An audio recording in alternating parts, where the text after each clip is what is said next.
Today I am reviewing the fifth movie in the Harry Potter series, Harry Potter and the Order of the Phoenix. Got the DVD and the Blu-ray. Identical special features. This movie, it came with a digital copy. Unfortunately, it expired in 2008. Apparently there are ways to get around those digital copy expiration dates, but I tried the one where you set your computer date back and it didn't work for me. Like you set it before the expiration date and it's supposed to be able to work, but that didn't work for me. But whatever, you can just download these movies on the internet if you want the digital copy, and you already supported them by buying the movie. But yeah, identical covers, identical special features, nothing different. Blu-ray, DVD, aside from the 1080p quality on Blu-ray, of course. So this book here is the fifth one. It's the largest book. It is the biggest book, the longest book, I should say, in the entire series.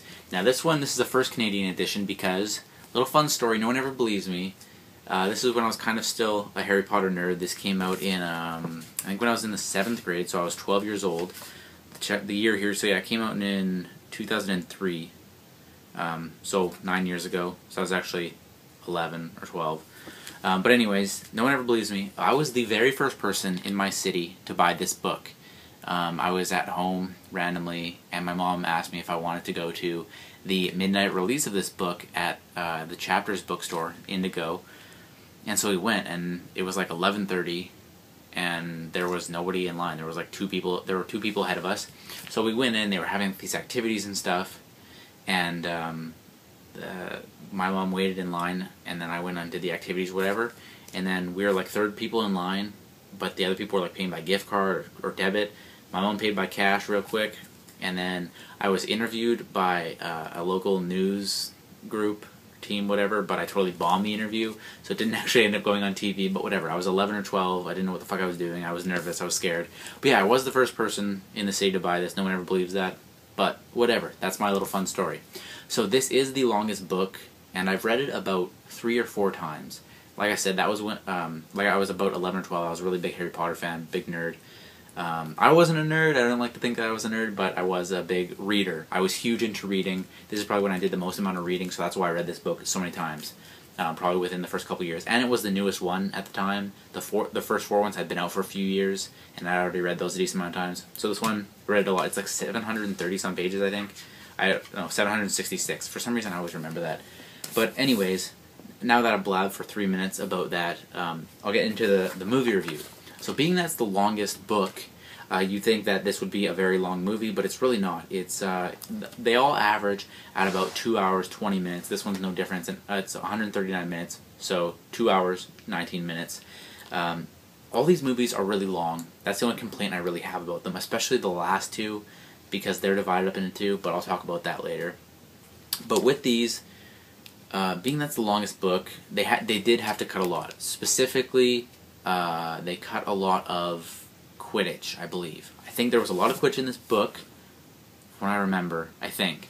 And they kind of took what happened in this movie and put it in the 6th one, I think. Maybe I'm thinking of this wrong. Maybe there wasn't Quidditch. No, there wasn't. Yes, there was. There was Quidditch. And so in this movie, this is right after Harry says that Voldemort has returned in the 4th one.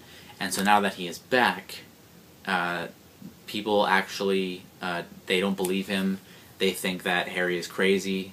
And so this is a bad year for Harry at Hogwarts because everyone just thinks he's nuts. And so the Ministry of Magic, they have taken precautions to prevent him from spreading the news because they don't want to believe that Voldemort is back.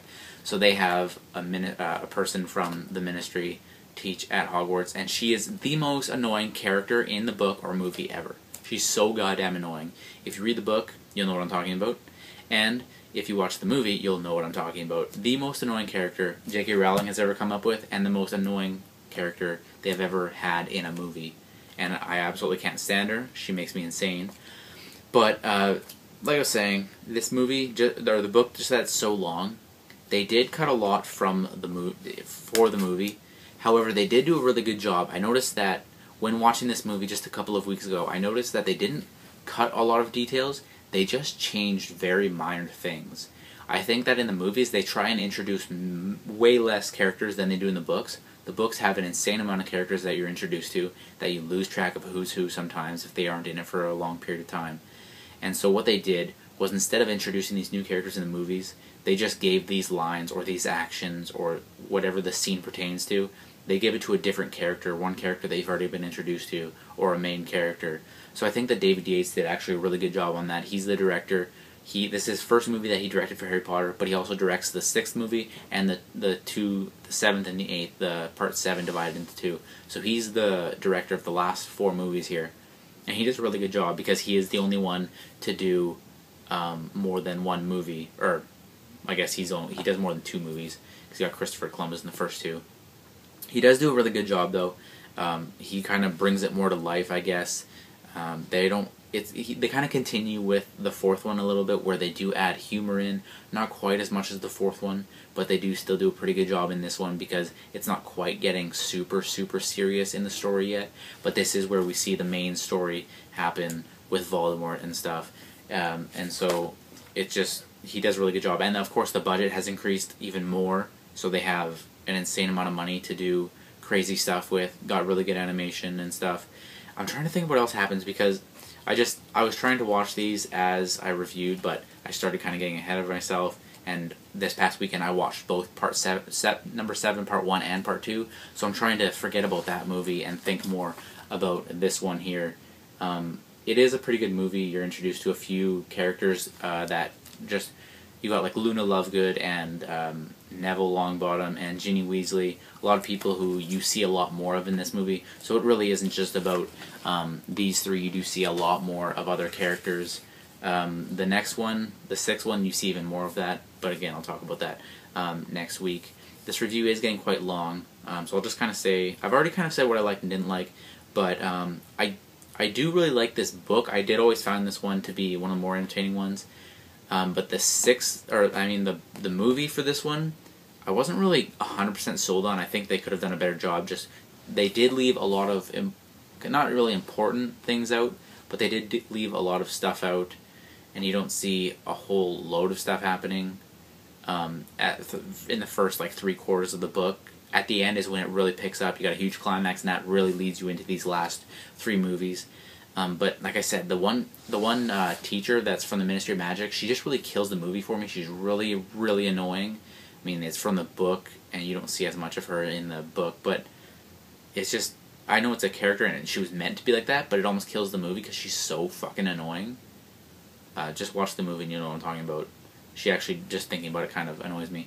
But this review has gone on a little bit too long. Of course, I like all of these movies because I'm a big Harry Potter fan, and watching these movies, I haven't watched them in so long, aside from when the last one came out in theaters last summer, but I haven't watched them in so long, and this is kind of renewing my my love of Harry Potter, I guess you could say. But yeah, check this movie out, of course. Of course, I need to start saying this at the beginning, but watch my reviews for the first 4. I may start giving things away. You might want to watch my other reviews or watch the movies. Or maybe with the next few I'll let you know if I'm going to give a spoiler alert, because I need to talk about what happens in the movie, and so that's basically giving away what happens in the previous movie. So anyways, check all these movies out. If you have never seen them, I don't know, whatever, I've said this about 100 times already, or 4 times, 1 in each review.